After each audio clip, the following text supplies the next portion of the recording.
As much as human beings are capable of great things, like me and Jules' Untitled Banter podcast available every Friday on the WhatCulture Gaming Podcast feed, we're also responsible for so much suffering, like when our hosting service decides to eat an episode instead. Still, there is that underlying feeling that across nature, nurture, and everything else, the long-term forecast for our very survival can occasionally be not that encouraging. Obviously, there are many reasons to be hopeful for the future, but these video games didn't hold anything back when delivering certain messages. I'm Scott from WhatCulture.com, and these are 8 video games with little hope for humanity. Also note there are spoilers for The Last of Us 2 and Soma within.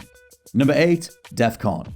There's no more terrifying real-life example of humanity's self-destructive potential than the enormous body counts racked up by war, and the fact that so much of contemporary peace is sustained by the idea of mutually assured destruction. That is, don't nuke us and we won't nuke you, because if you do nuke us, we'll go down swinging by firing all our nukes back so that everybody loses. This was superbly embodied by 2006 Cold War RTS Defcon, a nuclear war simulator in which the player is tasked with obliterating as much of the enemy nation's landmass as possible for maximum destruction and human casualties, all while minimizing their own losses. A typical game sees millions of deaths incurred on both sides, serving as a brilliantly cynical commentary on how war turns mass death into a statistic, and how fighting wars with button presses and computer screens removes a lot of basic human empathy from what's actually happening.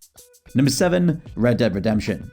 In addition to being one of the most entertaining video games ever made, Red Dead Redemption is also one of the most low-key nihilistic in its portrait of the human race. Rockstar's masterful open-world western strips away the romantic sheen of the Old West mythologized in classic John Wayne movies and instead focuses on the ugly brutality of a lawless life. The game's primary theme is the violent nature of people themselves, embodied by both John Marston's actions throughout the game and his inevitably bloody demise by the end. However, this goes a level deeper with the epilogue, where John's son Jack comes of age and seeks revenge against his father's killer, ensuring this cycle of violence continues as a young man follows his father's footsteps only to result in more bloodshed. The commentary across both Red Dead games seems to be that humanity has and always will be its own worst enemy, murdering for riches and sheer survival, and in the case of the player themselves, finding considerable entertainment value. Number 6, Dead Space 3. If Red Dead Redemption explores humankind's violent past, then Dead Space considers its brutish prospective future. The iconic sci-fi horror franchise takes place in the 26th century, where humanity is spread throughout the galaxy, but the outlook sure is bleak. For starters, humanity was nearly rendered extinct by resource shortages on Earth, and they've found few truly viable planets elsewhere. But the real threat to humanity is in reality itself, the various human factions squabbling to gain control of the alien monoliths known as markers, in turn unintentionally allowing the necromorph plague to spread. This grim outlook was cemented with Dead Space 3's Awakened DLC, which concluded on a cliffhanger where the Brethren Moons, basically gigantic necromorphs, launch an attack on Earth, leaving humanity's fate up in the air ever since. Considering that so much sci-fi comes from a place of optimism for humanity's inevitable future journey into space, Dead Space sees nothing but suffering and pestilence. Cheery. Number 5, Shadow of the Colossus. As beautiful as it is, Shadow of the Colossus is also an ultimately depressing game about human nature and our attitude towards the other. The game is of course centered around Wanda, who in order to revive his incapacitated love Mono, agrees to slay 16 mythical beasts, known as the Colossi, for a mysterious entity called Dormine. Neither Wanda nor the player seems to really question this task, even though the majority of the Colossi don't attack until aggravated, because it's a video game and killing is just part of the deal. Ultimately though, it's revealed that the Colossi were holding the evil Dormine's soul at bay, and in killing them, you've freed him. But why is the life of Mono more valuable than that of the 16 Colossi? This speaks to the notion of humanity viewing itself as the most intelligent and worthwhile species in the universe, and we have the right to claim dominion violently if need be over all others. Shadow of the Colossus is an unconventional metaphor for humanity's historic disregard for animals, the environment, pretty much anything that isn't us. Number 4, Hatred. Hatred is an ugly, mean-spirited isometric shooter where players take control of a misanthropic mass murderer whose single goal is to kill as many innocent humans as possible. Created by a team convinced the world had gone soft and somehow missing the fact Grand Theft Auto is the highest-selling piece of entertainment ever, Hatred very much has a blackened heart. Falling into the mold of being shocking for shocking's sake, gameplay quickly gets repetitive. There isn't really a whole lot to do other than just butchering NPCs over and over, and while a bout of all-out playable nihilism can be fun in a GTA crime spree kind of way, the sheer emptiness of the message makes the whole thing pretty damn boring. Number 3, This War of Mine.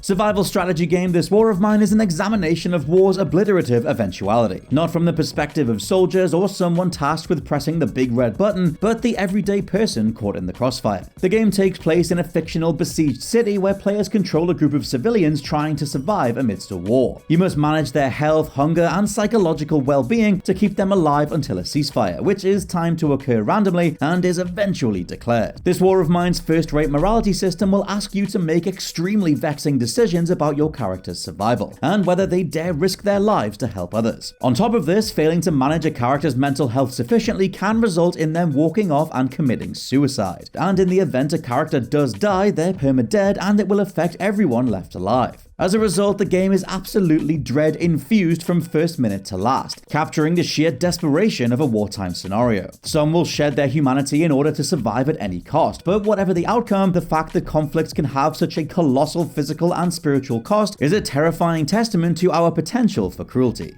Number 2, The Last of Us Part 2.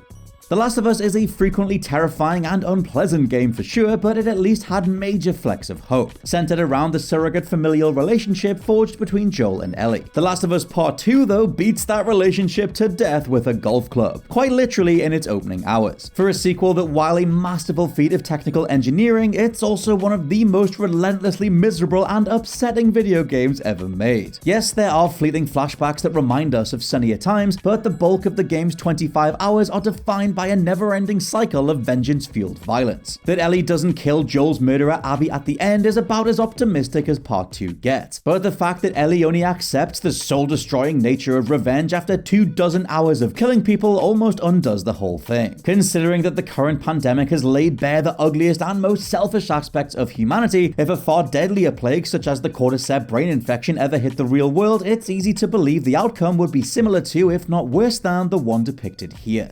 Number 1, Soma.